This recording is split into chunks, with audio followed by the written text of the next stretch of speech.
네, 비트코인 가격이 미국 FOMC 회의 이후로 연말 조정 장세에 들어간 모습을 보이고 있습니다.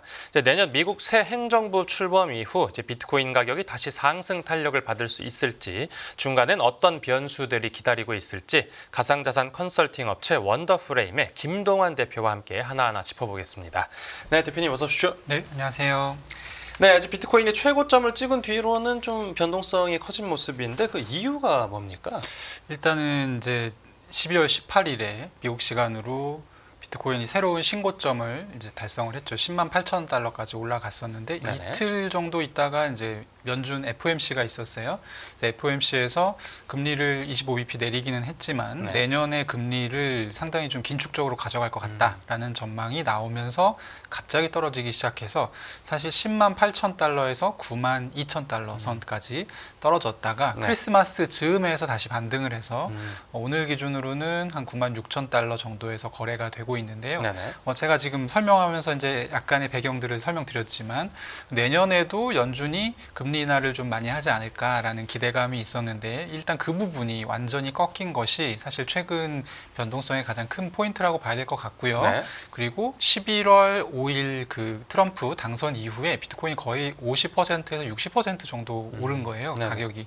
그러니까 많이 올랐었기 때문에 이 무게감을 좀 이기지 못하고 자연스럽게 조정이 일어났다고 보면 될 것 같습니다. 네, 비트코인이 이제 미국 전략 자산이 될 수도 있다라는 그 가능성, 이 부분에 대해서도 어떻게 보십니까? 요 얘기는 이제 많이 드렸었는데 네네. 제가 여기 출연해서도 하고 뭐 많은 분들도 얘기를 하고 계시죠. 트럼프의 핵심 공약이기도 했고요.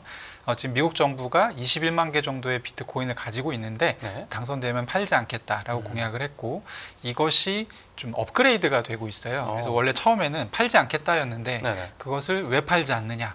전략적 비축 자산으로 생각해서 팔지 않는다. 이런 게 이제 추가가 됐고 네. 그럼 이걸 행정명령으로 할 거냐 아니면 법안으로 할 거냐 뭐 이런 얘기가 또 있고 네. 법안을 만드는 김에 그거 그냥 안 팔지 말고 추가로 매입을 하면 어떠냐 미국 정부가 매수를 하면 어떠냐 뭐 이런 얘기까지 굉장히 다양하게 나오고 있고요. 네네. 내년에 사실 전망이 굉장히 엇갈립니다. 많이 보는 뭐 하우스에서는 50만 달러 갈 거다 이런 뷰도 있고 네. 아주 보수적인 곳은 뭐 13만 달러 갈 거다 이 정도가 있는데 지금 현재 가장 많이 겹치는 그런 이제 전망은 20만 달러 언저리예요. 지금에서 한 2배 조금 넘게 오르는 그렇죠. 거네요. 네. 근데 이제 20만 달러를 할 때 이제 여러 가지 아까 제가 얘기했던 시나리오 비트코인을 그냥 비축만 할 거냐 네네. 아니면 어떤 지위를 부여할 거냐 아니면 여기에서 한 단계 더 나가서 살 거냐 요거에 따라서 가격이 굉장히 달라집니다. 그래서 사실 이제 연말이기 때문에 저한테도 많이 물어보고 요즘에 연말 이제 전망을 많이 하거든요. 네네. 내년에 어떻게 될 거냐 뭐 이런 얘기를 많이 하는데 사실 지금으로서는 이 시나리오가 너무 극명하기 때문에 이 시나리오를 소개해 드리는 것에서 조금 그쳐야 되는 약간 그런 상황입니다. 네, 지금 그 이제 미국 전략 자산으로 이제 편입될 가능성, 네. 이런 호재가 있고 또 다른 호재로는 또 어떤 것들이 있겠습니까? 기본적으로는 이제 밑바닥에 깔려 있는 어떤 이제 호재죠. 지금 얘기한 거는 순간적으로 정치권에서 트럼프가 어떻게 결정하느냐, 혹은 뭐 공화당 상원 하원에서 법을 어떻게 통과시키느냐에 따라서 뭔가 달라질 수 있는 그런 부분이라고 한다면. 네. 기본적으로는 비트코인 현물 ETF가 내년에 더 잘 될 거라는 전망이 압도적입니다. 그러니까 올해 12월 한 초 정도에 금 ETF의 총 운용 자산 수준을 넘어섰어요. 근데 이게 굉장히 큰 부분인 게 네. 금 ETF는 2003년에 나왔고 20년 된 ETF거든요. 네. 그러니까 20년 된 ETF에 쌓인 거보다 더 많은 돈이 1년도 안 되는 사이 비트코인 ETF에 들어왔다는 얘기예요. 그래서 사실은 최근에 이제 어떤 그런 센티멘트라고 하죠. 젊은 투자자들한테 물어본다고 하면 왜 금을 사? 비트코인을 사지? 뭐 약간 이런 이제 여론조사 같은 것도 미국에서 나오고 있고 네. 그런 부분에서 내년에 더 잘 될 거다. 이것도 이제 금 ETF에 비춰서 생각하는 건데 금 ETF가 나온 지 한 10년 동안 가격이 4배 정도 이렇게 쭉 올랐거든요. 근데 그냥 직선으로 올라가지 않았고요. 이게 J커브를 그리면서 갔었습니다. 그래서 네. 시간이 갈수록 점점 더 빨리 올라가네. 빨리 올라가게 네. 되는.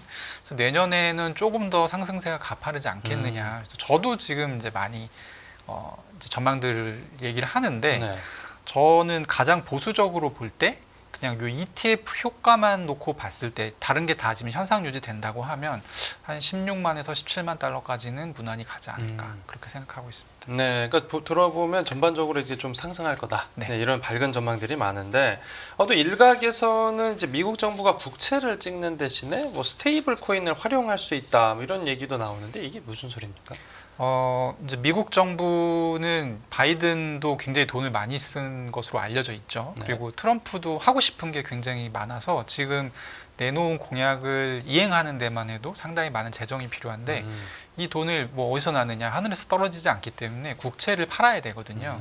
근데 결국에 예전에는 국채를 뭐 한동안은 중국이 많이 샀었고요. 네네. 이제 더 이상 사지 않지만 그리고 2024년 올해 하반기 같은 경우는 그 실제로 이제 국채를 사주는 주체가 없어서 입찰률이 계속 떨어지는 문제가 있었습니다. 네. 근데 이 부분을 미국의 우방, EU의 영국이라든지 호주라든지 이런 국가들에서 뭐 말하자면 없는 살림에 국채를 이렇게 사주면서 사실은 돈을 계속 쓸 수 있었던 것인데 이런 부분을 이제 사실 트럼프 정부는 좀 기대하기 어렵단 말이에요. 왜냐하면 다 싫어하잖아요. 네네. 트럼프 정부를. 그래서 이게 숙제예요. 그러다 보니까 나오는 얘기 중에 하나가 이 스테이블 코인이라는 물건을 발행하기 위해서는 이 백드되는, 그러니까 담보를 해주는 자산이 반드시 있어야 되는데 네. 보통은 미국 국채와 현금을 많이 씁니다. 그러니까 스테이블 코인을 발행하려면 미국 국채가 있어야만 해요. 그래서 이제 새로운 미국 국채의 수요처로 각광을 받게 된 거죠. 그래서 요거 관련해서는 미국에서 제일 좀 큰 거래소로 분류되는 거래소 중에 코인베이스라는 곳이 있는데 네. 여기서 최근에 이제 내년 전망을 하면서 스테이블 코인 항목을 따로 빼서 이제 전망을 했어요. 지금의 어떤 스테이블 코인 공급이 미국 M2 공급의 약 0.9% 정도밖에 안 되는데 네. 3년 후에 이게 14%까지 늘어날 거다. 그러면 14%면 한 3조 달러 정도 되거든요. 네네. 굉장히 큰 규모로 늘어난다고 볼 수 있고 이거는 이제 경향성이기 때문에 그 스테이블 코인은 우리가 달러를 현금으로 쓰느냐 아니면 이걸 디지털화해서 뭐 가령 중국 같은 경우는 이제 위챗을 이용해서 QR로 결제를 하잖아요. 네. 이런 식의 어떤 결제의 진화, 결제의 디지털화하고도 맞물려 있기 때문에 이거 이제 경향적인 변화다. 그래서 이런 스테이블 코인 활용이 확대될 가능성이 있고 근데 지금 스테이블 코인이 어디에 많이 쓰냐면 코인 사는 데 많이 써요. 스테이블 코인을 가지고 다른 코인을 사는데. 그렇죠. 그래서 스테이블 코인이 확대가 된다라고 하면 일단 비트코인 가격이 오를 가능성이 높습니다. 네. 이게 유동성이 늘어나는 효과가 있기 때문에 그리고 여기에 또 하나 이제 마지막 시나리오는 이 스테이블 코인이 사실 지금은 삼성전자 시총 정도밖에 안 되거든요. 네. 이걸 빨리 늘리고 싶다. 트럼프는 이제 당장 돈을 써야 되니까 그렇게 된다고 하면 이거는 그냥 저의 이제 뇌피셜인데 네. 저의 생각인데 금산 분리를 좀 완화할 가능성이 있습니다. 그래서 미국의 빅테크 기업으로 하여금 스테이블 코인을 발행할 수 있는 권한을 주는 것이죠. 네네. 그렇게 하게 되면 빅테크 기업들이 글로벌 경쟁력도 제고할 수가 있게 되고 그리고 이제 이들 같은 경우는 그러니까 이들이 발행하는 말하자면 뭐 테슬라 포인트라는 게 있다고 치죠. 네. 그럼 그걸 스테이블 코인으로 발행하면 이걸 사는 것 자체가 사실 달러 투자 효과가 있는 거예요. 그렇게 되는 셈이기 때문에 네. 사실 저는 가능성이 꽤 높다고 보고 실제로 트럼프 인수위에서 지금 계속 FDIC라고 해서 이제 예금보험공사라는 기관이 있는데 미국에 네네. 계속 건드리고 있습니다 여기를. 그래서 예금보험공사를 건드리고 뭐 특히 이제 공직을 맡았잖아요. 또 테슬라의 지금 일론 머스크 같은 네. 경우는 경우는 그리고 이게 굉장히 재밌는 게 사실 월가에서는 민주당을 압도적으로 지지해왔거든요. 전통적으로. 근데 금산분리를 시키게 되면 이 사람들이 굉장히 난처해져요. 네, 그렇죠. 그러니까 금융의 새로운, 그러니까 월가는 지금 혼자서 다 먹고 있고 네. 다 전부 다 민주당을 거의 지지를 하고 있는데 네. 새로운 이제 말하자면 금산분리가 해제되면 새로운 금융 세력이 나타나는 거죠. 이 사람들은 누구를 지지할 가능성이 높겠어요? 공화당이 열어줬으니까 약간 좀 여지가 있지 않겠습니까? 그러니까 이런 어떤 것들까지 감안한다고 봤을 때 이 부분이 사실은 미지수가 많지만 폭발력이 큰 부분이다. 네, 그러면 지금까지 말씀해주신 그 얘기들 쭉 종합해서 보면 지금 보이고 있는 이 조정 장세가 그럼 뭐 내년 초에 트럼프 취임 이후에는 그러면 바로 이제 끝나는 걸로 봐도 되는 겁니까? 그렇지는 않습니다. 왜냐하면 일단은 지금 좀 미시적으로 본다고 하면 네네. 비트코인이 10만 8천 달러까지 올라갔었지만 네. 지금 10만 달러 위에서 나타나고 있는 공통적인 현상이 숏 포지션이 늘어난다든지 아니면 그 한 1년에서 6개월 정도 비트코인을 보유해 왔었던 비교적 장기 투자자들이 계속 팔고 있어요. 네. 그러니까 손바뀜 현상이 계속 일어나고 있습니다. 그래서 이게 끝나야 사실 이 단계, 이 레벨 위로 올라갈 수 있을 거라고 생각이 들고 네. 또 하나의 이제 문제는 뭐냐면 그 최근에 이거는 이제 어떤 비트코인 이제 수탁 업체 이렇게 X에서 이제 리서치를 다들 하니까요. 네네. 거기서 이제 얘기를 한 건데 2023년 12월부터 글로벌 M2 통화량 을 70일 비트코인이 가격을 후행하고 있습니다. 네. 그래서 이 보시면은 아마 사진이 준비되어 있나요? 네.